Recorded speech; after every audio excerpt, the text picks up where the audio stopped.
Sabe o princípio de infarto? Pois é, esquece esse termo. Eu sou o Dr. Lauro César e nesse vídeo eu vou explicar para vocês o que é angina.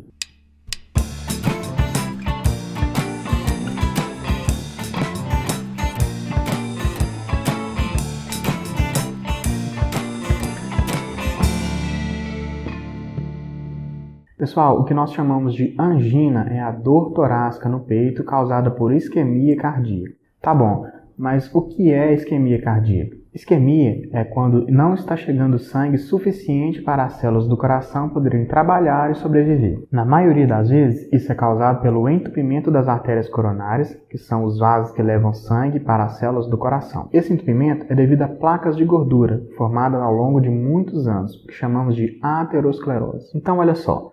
Quando o paciente chega até mim queixando de dor no peito, essa dor pode ser por diversos motivos.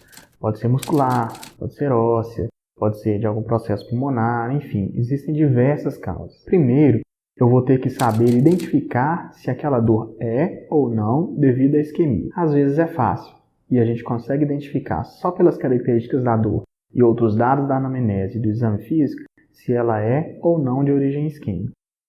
Outras vezes ficamos na dúvida, e aí pode ser necessário investigar mais, com exames complementares. Aqui, pessoal, eu queria que vocês entendessem que existem dois quadros muito diferentes. Um é o que chamamos de angina estável e outro que chamamos de síndrome coronariana aguda. Eu vou explicar. A angina estável é causada por uma placa de gordura que veio sendo formada lentamente durante muitos anos. Ela estava lá, causando um certo grau de obstrução ao fluxo de sangue, mas ainda está chegando sangue para as células do coração. Uma característica muito importante da angina estável é que ela causa dor quando fazemos exercício. Isso acontece porque quando a gente faz alguma atividade, como subir um morro, por exemplo, o coração vai precisar de mais sangue para aumentar o seu trabalho. Só que aquela placa não deixa chegar mais sangue, ela impede o aumento do fluxo. Aí o coração reclama, começa a sofrer a tal isquemia. Porém, se a gente parar de fazer o exercício e ficarmos em repouso, a dor passa.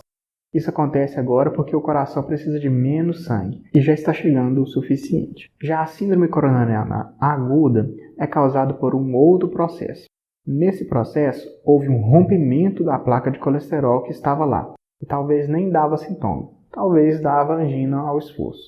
Mas que agora, de repente, de uma hora para outra, piorou muito o fluxo de sangue para o coração. Perceba que na angina estável estamos falando de um processo que levou anos para chegar naquele grau de obstrução. Aqui não.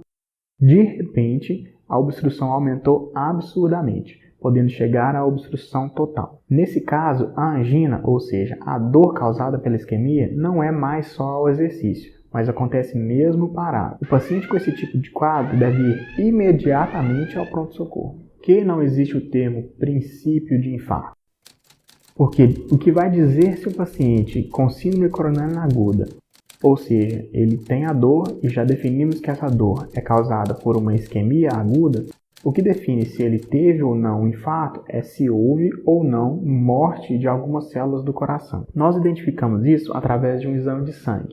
Se houver aumento desse exame, houve infarto. Se não houve aumento, as células não chegaram a morrer e, nesse caso, dizemos que ele teve uma angina instável, o oposto da angina estável que nós falamos antes. Ou seja, ele sofreu o mesmo processo do infarto, de ruptura de placa e obstrução rápida da artéria. Porém, essa obstrução não foi suficiente para causar a morte das células do coração. Acho interessante a compreensão desses conceitos, pessoal, para que possamos falar a mesma língua. Eu vou falar posteriormente, por exemplo, sobre tratamentos da angina estável. Muita gente tem esse problema e às vezes não está sendo bem tratado ou anda preocupado. Eu vou ficando por aqui. Não se esqueça de deixar o seu like no vídeo, se inscreve aí também no canal ou na página do Facebook para a gente continuar se falando. Um grande abraço.